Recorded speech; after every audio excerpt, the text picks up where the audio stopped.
is near the northernmost border of Kashmir. Although it is the second highest mountain in the world, it is nevertheless the most difficult to climb because the last mile and a half consists of sheer vertical rock with sub-zero winds that are ferocious. It's a mountain that has had such a history of disasters that nobody tries to climb it anymore, and this is why I decided to attempt it. Now, the conventional approach would be to hire seasoned professional climbers sponsored by a sporting club or adventure magazine or National Geographic, the purpose being to conquer the unassailable for the sheer giddy triumph of achieving the act and take photographs, plant a flag, install a plaque. But I decided I'd be going with my friend Aaron, who's a CPA, and with an eclectic group of people consisting of a proctologist, an existential philosopher, an expert in Near Eastern affairs, a purchasing agent from a small Midwestern manufacturing concern, the principal bassoonist of the Cleveland Symphony Orchestra, and a Second Circuit judge from the state of New York, among others. No one had any mountain climbing experience, and this was very important.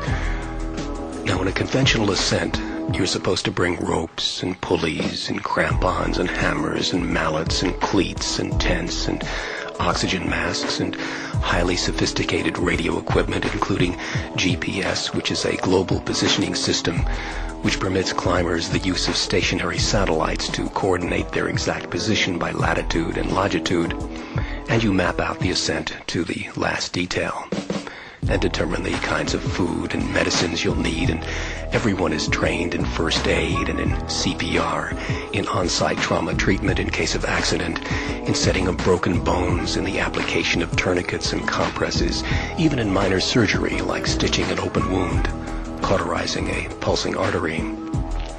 And before the ascent, you all exercise vigorously to get in shape and take a regimen of powerful vitamins, amino acids, neurotransmitters, endorphins.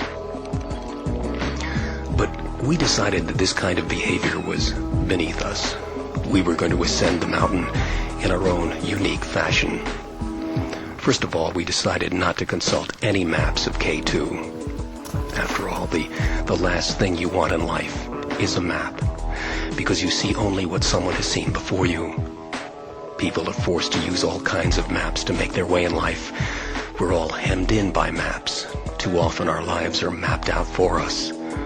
Codes, rules, regulations, precedents, preconceived notions of right and wrong pile up until, by the time you're an adult, you're just drowning in the formulas of other people's lives. So, no maps for us. We also decided to be utterly out of condition, to take up smoking, to eat a high-fat, low-carbohydrate, no-fiber diet, and to drink a lot of whiskey, single malt scotches, gin, vodka, bourbon, and sweet liqueurs. And as far as being outfitted for the climb, none of those fancy thermal outfits and goggles for us. No, we'd climb the mountain in shorts, bathroom thongs, and open-necked sports shirts. We were going to ascend K2 in a way it had never before been conquered. The style, the manner, the look, the execution, the quality of the experience would be so dramatically different as to be almost not like climbing a mountain at all, but would be an act of literary, poetic, and sociopathic trailblazing. It would make for us an anti-place in the non-history of the so-called sport of mountain climbing. And the equipment we decided to bring with us consisted of a microwave oven, a hairdryer, a pottery kick wheel, a dishwasher, some floor lamps, a bubble jet color laser printer, hair tonic, fly casting equipment, our barbecue grill with a chef's hat, mallard duck decoys.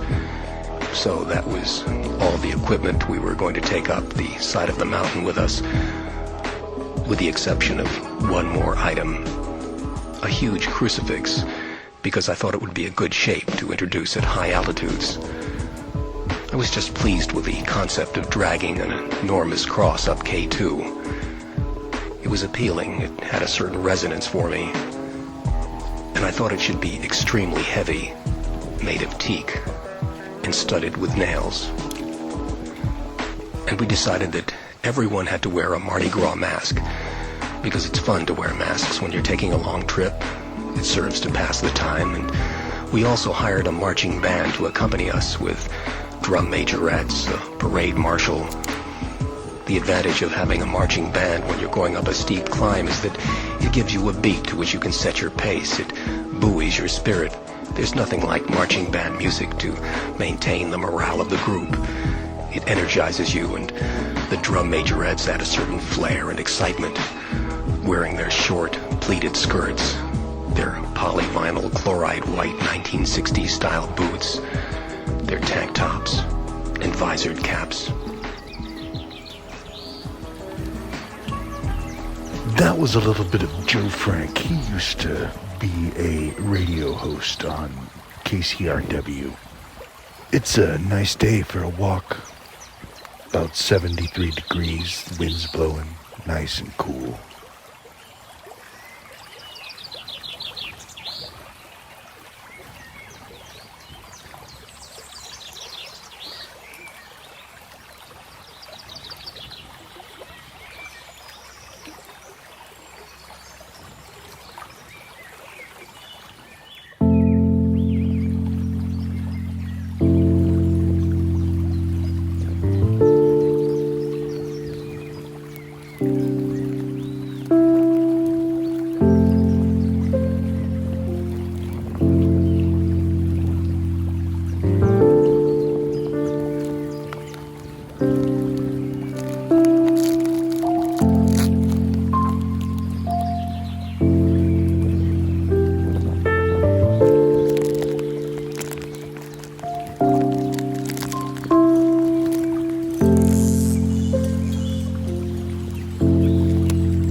Welcome back to Old Hollywood Briar.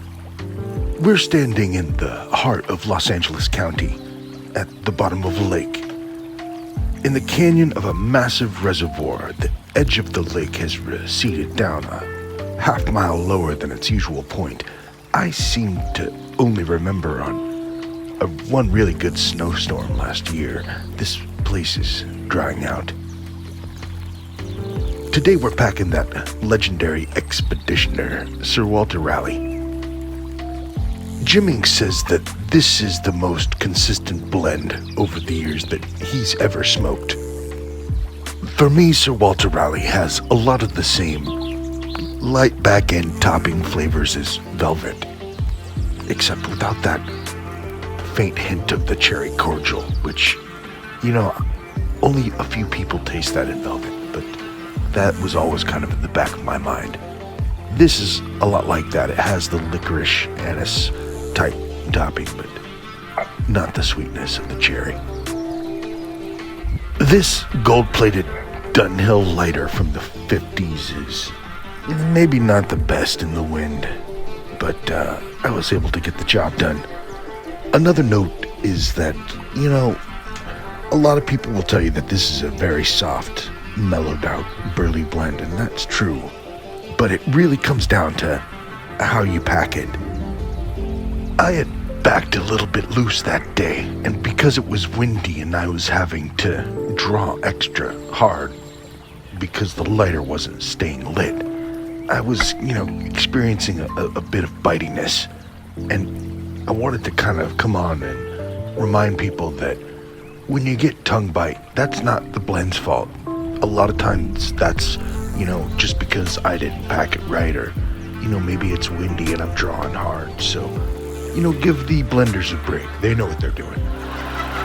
Will it burn my mouth? It'll destroy your mouth. Everything will taste like rubber for a month. All of the Hot Pocket. Hot Pocket! The nutty flavor of the burley stands out. It's just a real standard fix for any burley lover. The toppings, remember, those are, I want to almost call them casings because they're not standing out in the flavor. Burley has a natural nutty cocoa type flavor to it that really shines through. The toppings are really there to try to, reduce bite, make the blend smoother, make the things just roll off the tongue, roll off the palate. Very enjoyable blend, especially when you're out on an expedition. But remember to pack it well, nice and tight.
The other day, someone was telling me about art and what it is, and we were having this conversation in regard to the value of objects. And I think that's a normal frame of reference to have in that discussion. Most people view art through the lens of monetary value. Some view it as a way to accomplish things. Others as a way to interpret the world. These are all fine examples, but the more you whittle it down, the harder it is for people to define. Tolstoy made an attempt at this. He went over and over, separating or teasing out the effects of art, the pleasure, the value with the transmission of it. That was key. I've spent my life working as both an artist and an applied scientist, so we can connect a few dots. Art is like what Einstein called spooky action at a distance.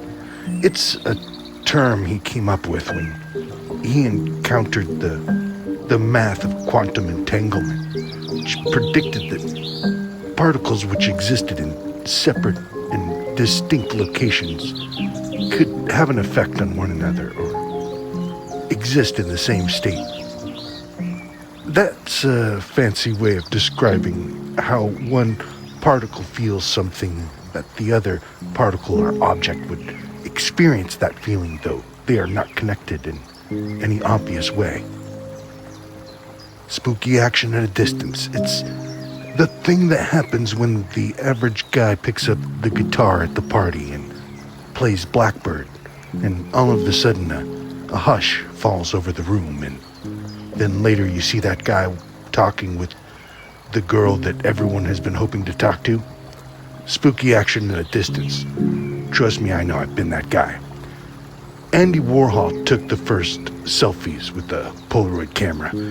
They pop up at auction and sell for $20,000 to $60,000. I don't know how you feel about art, but or how you feel about selfies. But I don't think that great price makes that great art. But I never see anything more beautiful or priceless than a river. It's a flowing jewel that is always changing and yet always the same. And Just the simple sound of water evokes a deep sense of peace.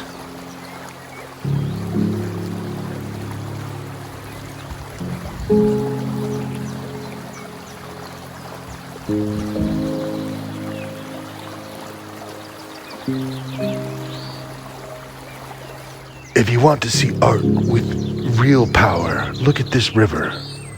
It was so artistic that it reached out into the mind of a man named Siddhartha and changed his name to Buddha.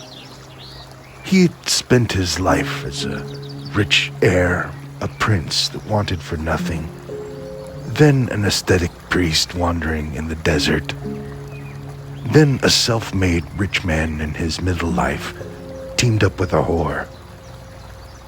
In all those seasons of his life, as a prince, as a priest, and as a wealthy man, he found little meaning until he sat down and watched the water roll over stones like these.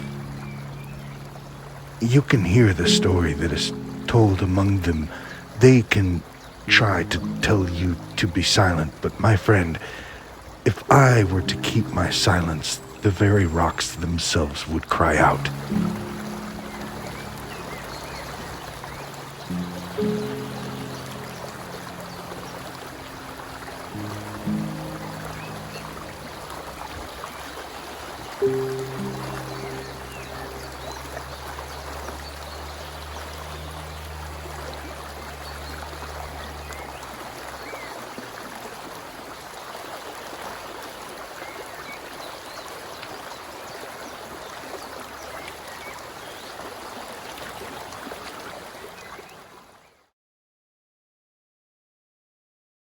In 1917, a urinal changed the course of art history. For the price of $1, the Society of Independent Artists declared that any artist can become a member. Any member can pay $5 to enter their work into the Independence exhibition. It was the largest show of modern art in America, and it was meant to be a forward-looking stand against what they perceived to be a conservative and stifling attitude of the National Academy. Marcel Duchamp entered a work into the show, and as you can probably guess, it was a urinal. It wasn't a urinal that he sculpted from porcelain or baked in a kiln. It was a perfectly made, mass-produced, ordinary urinal that Duchamp bought in a store. He took the work, placed it on its back, and signed and dated the work R. Mutt, 1917. He named his work Fountain. In other words, Duchamp appropriated an existing object. He rendered it non-functional and positioned it as a work of art.